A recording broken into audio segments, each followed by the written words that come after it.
I have a quick story for you that I wanted to share with you that Jim went into John's stable and Jim was looking for a horse.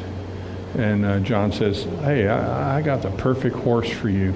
It's a perfect horse for you, but before you take it, I need to let you know that it wasn't trained in its normal fashion. In order to get it to stop, you have to say, hey, hey.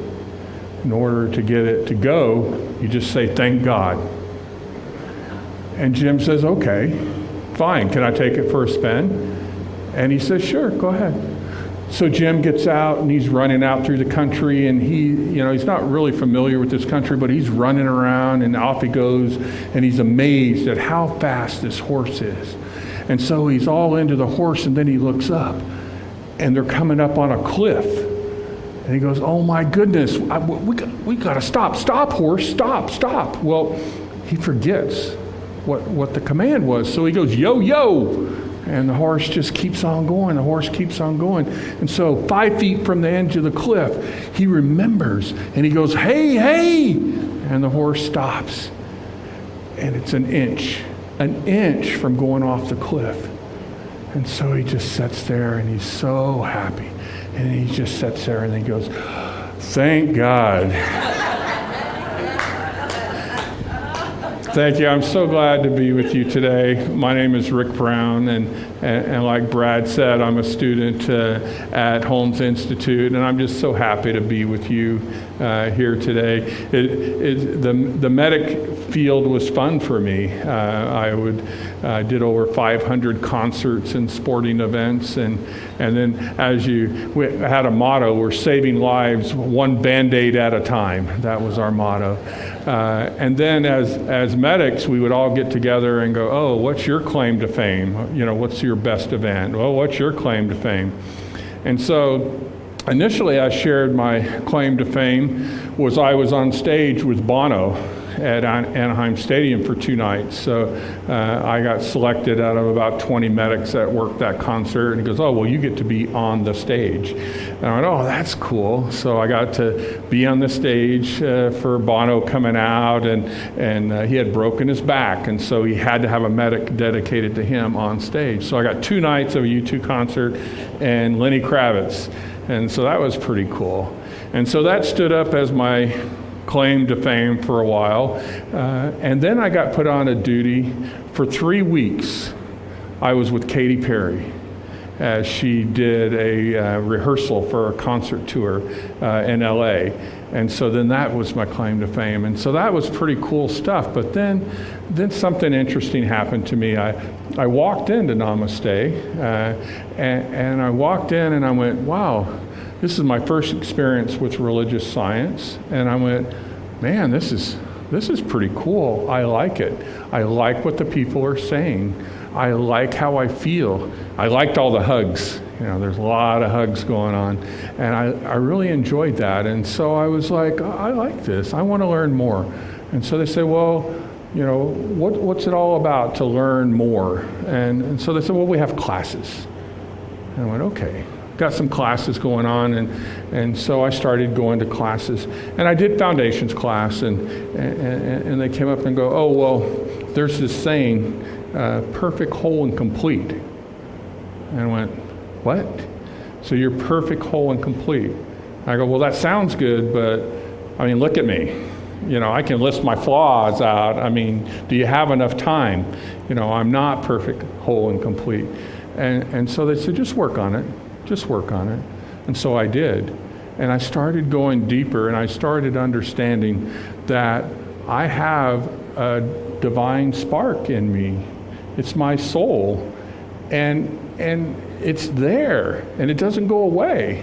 And so what I wanted to share with you is a quote from Ernest Holmes, our founder of religious science. He said, our soul will never change or violate its own nature. All the denying of it will never change it. All the affirming of it will never make it any more than it is. But since it is what it is and works in the way that it works, it appears to each through his belief. It is done unto each one of us as we believe. So through my classes, I started to go deeper and started to have that understanding and started to understand. But I had this thing behind me that was always nagging me that I wasn't enough. There was I had to reach something. I had to do something. It just wasn't enough. And then as I continued my studies, I learned that, I was enough. And I had everything I needed to have a great life. And so that's one of the principles that I want to share with you today. And it just moved me, and it just changed my life. So my classes in Namaste went on for a couple of years, and I was like, more. Give me more. I like this. Give me more. I resonate with it. Give me more. And so they finally said, Rick, you've taken all the classes. And I go, well, there's got to be more. I want to learn some more. And they said, well, you can be a practitioner. And I go, what? A practitioner. I go, well, what is that? And they go, well, it's just more classes. And I went, oh, okay, I could do more classes. I'm enjoying myself. And so I started going through practitioner school with the Seal Beach Center. And then in that first year, there was a principle that I got and I grabbed a hold of. God is all there is. I went, okay, God is all there is. All right, so with me, I want to understand what it means. You can stand up and go, oh, you're perfect, whole, and complete. You kind of get a little bouncy, right? Because it's a little jargon going on. And then you go, well, God is all there is. And you have a lot of people shake their heads. Yeah, God is all there. But what does it mean? So that's what is all about me and my story is I want to know, what does it mean? How can I use it? And it was funny during classes, that was my standard response almost all of the time. God is all there is. It actually became a tagline. And so the students and the teacher in the class, we would be having a discussion and it would be time for an answer and everybody would turn to me and I would go, God is all there is. And it was just neat because I was embracing that. I was grabbing a hold of that principle and I was wanting to understand it and I was wanting to put it to use in my life. It actually changed my life. It changed the whole way that I looked at things. If God is all there is and God is running in and through and around every place and everyone at any moment, then that must mean there's good there. And if there's good there, like good vibration. If there's good there, then it means that I can find it if I look for it. And so those are the two principles that I want to talk with you about today. And I tell stories. I love to tell stories. And so I believe that we're meant to experience peace, joy, and life. Peace, joy, and love in life. And I just believe that's why we're here. That's what we're supposed to do. So there are things that happen in life. In other words, I just call it life happens. And they're not under the category of peace, joy, and love. Anybody have those experiences that are not in those three? We have them, but we have our focus on peace, joy, and love. And it's up to us to make that reality. And so okay, you got the principles now that I'm trying to share with you today, that you're perfect, whole, and complete, and God is all there is. Okay, so there they go. Now, wait a minute. I got life happening to me. I got life coming at me. I got obstacles coming at me. I got all of this stuff happening. And so how do I apply it? In that moment, how do I apply it? Well, first I want you to get to a point of, everybody, all of us have different feelings and experiences, but there's a commonality in that feeling. And so the first thing I want to do is kind of take you down a path with a story that might help you all associate with that feeling. And that's about have you ever seen the Hallmark cards with the chick on it and the all fluffy feathers, all nice and pretty, and the head poking out and the shell still all around it, and everybody goes, "Aw." Anybody see those? Anybody? Yes. Okay. And so have you ever thought about that experience from the chick's perspective? From the chick's perspective. And so what happens is that chick is in there. That chick has all the food that it needs. It has all the air that it needs. there's space in there and there's liquid in there. And so whenever the chick wants to eat, chick eats. And when it wants to breathe, it breathes. And then it just grows. And it's in the dark, though. It's in the dark. And so it just keeps eating and breathing and growing. And then it reaches a point that it runs out of food. There's no more food. And then it reaches a point where it runs out of air. There's no more air. The chick is suffocating. The world, according to this chick, is coming to an end. It is over. I can't eat, I can't breathe, I can't move. But what does the chick do? The chick still stands in their full nature and grows and breaks through the shell. And the chick thought the life was over, but guess what? The chick's life was just beginning. How many of us have experienced obstacles in our life where we see ourselves as that chick? There's nothing to eat. There's no air. I can't breathe. I can't move. How many of us have experienced that? And so we encounter these things in our lives. We have obstacles. We have broken heart. We have dreams that bottom out. We have relationships that end before we want them to end. We have friends and people, family die. All of this breaks our heart. But in that breaking of the heart, just as the chick, we're able to break through. And there's wisdom in that broken heart. There's wisdom. And so that wisdom, we learn that in our full stature, that we're perfect, whole, and complete. We're divine spark within us. And so we have that with us. And so now what do? Okay, we've gone through the episode. Our heart has been broken, and we have that wisdom, and now we're starting to mend. But what do? What about this God is all there is? So whenever I'm learning a principle, I initially started out just learn the principle, know the definition. Learn the principle, know the definition. But then that doesn't get you very far in life. You have to know the application. So what about this? What about this God is all there is? How does that work? And so I wanted to share with you a story, and it's actually where my talk title came from today. And it's an ancient anonymous teaching story. Came from India, and it's a story about the master and the apprentice. It seems funny that a lot of those stories of the past has a master and apprentice part to it. And in actuality, what the Hindu has taught us is that master is within us and the apprentice is within us. And so we have that inside us, and so there's a story. And the story is about the master and the apprentice. So the master is there, and he is, just checking things out, and he has his apprentice.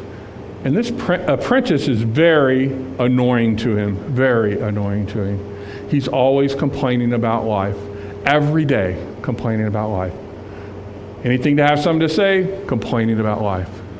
And so the master is a little frustrated and annoyed with him, but he's annoyed with him for another reason too, and that's because he sees himself when he was younger doing the same thing. So he decides to teach the apprentice. And so he tells the apprentice, I want you to go and I want you to grab a handful of salt. And I want you to take that salt and I want you to put it in a glass of water. And then I want you to bring it back to me. And I want you to do it quietly. That annoying thing, So off goes the apprentice, and he gets the glass, and he puts the salt in, and he brings it back to the master. And he's just standing there with the glass. And the master says, now drink. And so he goes, and he takes a drink, and he spits the water out.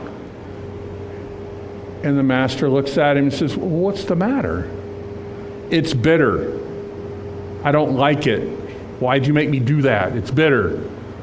And so the master says, now I want you to go get that same exact measure of salt. The same exact measure of salt. And then I want you to come back to me. And so the apprentice goes and he gets the exact amount of salt and he comes back. And the master takes him and he takes him to a lake. And the master says, now put the salt in the lake. And so the apprentice does that. And so then the master says, now take a drink of the water. And so the apprentice kneels down on one knee, he gets a scoop of water, and he takes a sip, and even some of it dribbles down his cheek. And the master says, well, how does it taste? He says, it's fresh. It tastes good. It's great. So the master looks at the apprentice and says, stop being a glass, be the lake. Stop being a glass, be the lake. Now this story is a Hindu story about pain. We all experience pain. We can't get out of it. Every one of us gets our handful of salt of pain in our life. Some of us get it one grain at a time. Some of us get the whole handful all at once. But you can't deny it. Everybody will get our handful of salt. But it's what we do with it that matters. If we are able to expand our outlook, then we can be the lake. So whenever this comes about to you, then you can be the lake. Now, are you always going to be a lake? No. We're human. And the nice part about it is as that pain happens to us at that moment and we kind of clutch in and we become the glass and it's all bitter for us, we have the capability of being a lake. And does the pain go away? No. But the perspective right sizes it. It right sizes it so that we understand that God is all there is. And it puts that pain into perspective that we can go on with life.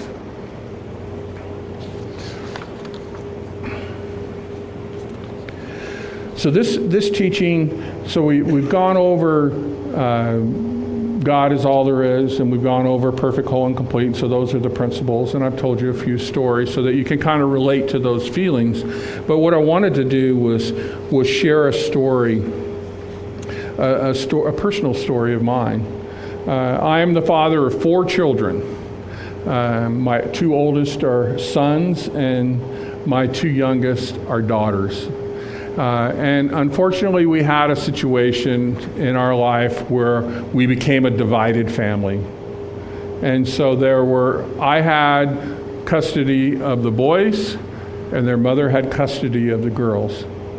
And my oldest daughter, she was very attached to me.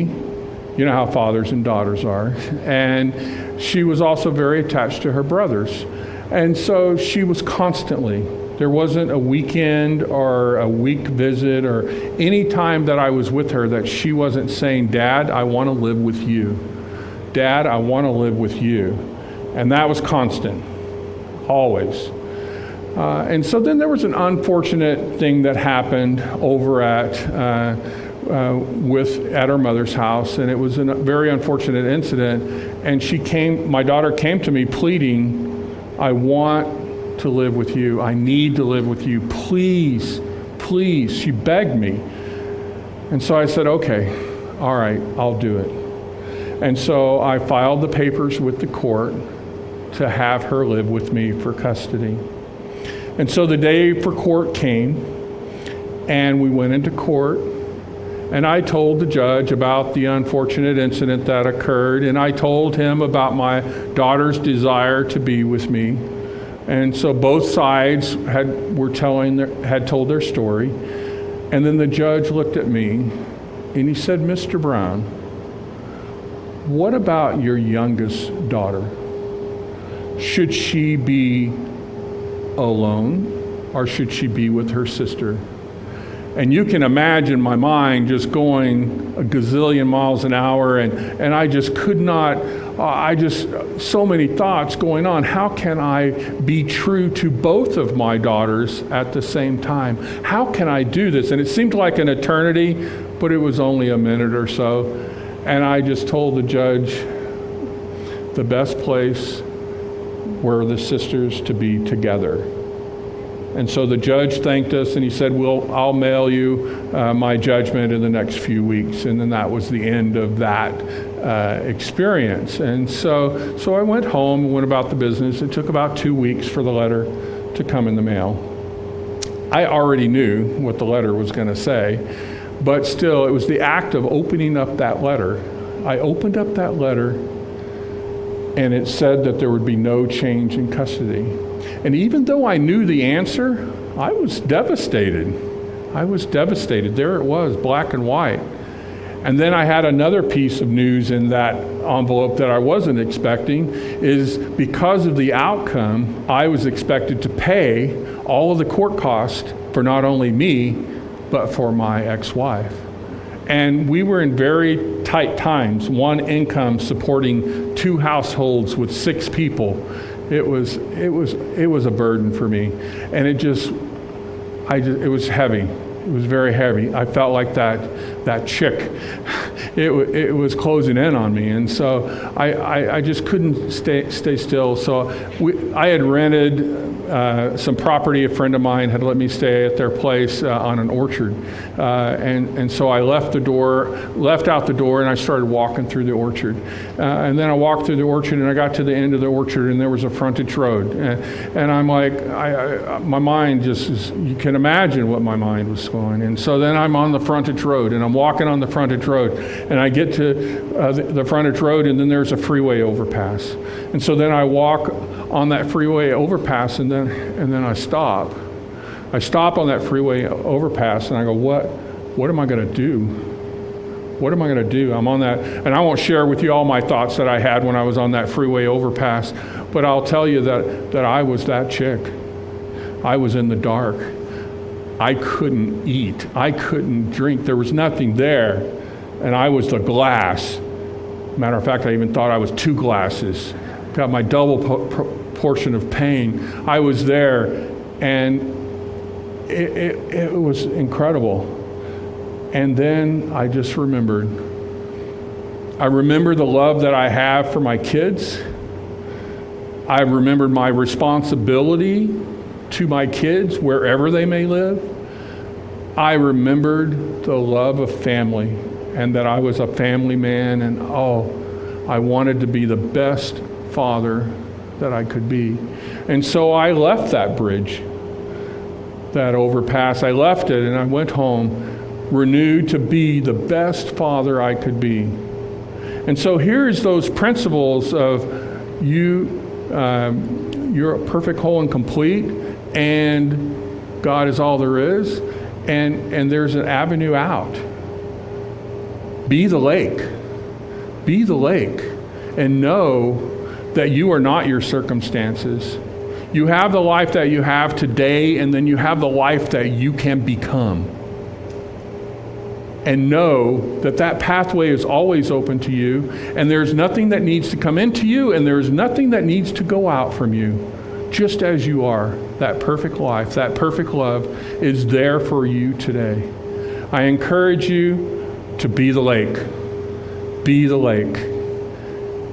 And I'd like to, at this time, if you would like to join me in prayer, I'd like you to close your eyes if you like, and know with a surety that God is all there is, that you are perfect, whole, and complete just as you are. There is nothing for you to do. There is nothing you need to attain. There is no journey, there's no path, because your heart is there and God dwells there. You are a divine spark unto the world. You are love. You are happiness and joy. The wisdom that God is the wisdom that you have. And through this, you can go through life, and you can be the best that you can be. I am so grateful for this blessing. I am so grateful for this knowing. I am so grateful for the life that I have. I am so grateful for being a father. Oh, how great it is to live. How great it is to love. I release this into the law, knowing that it is already there for me and for all of you, just in this exact moment.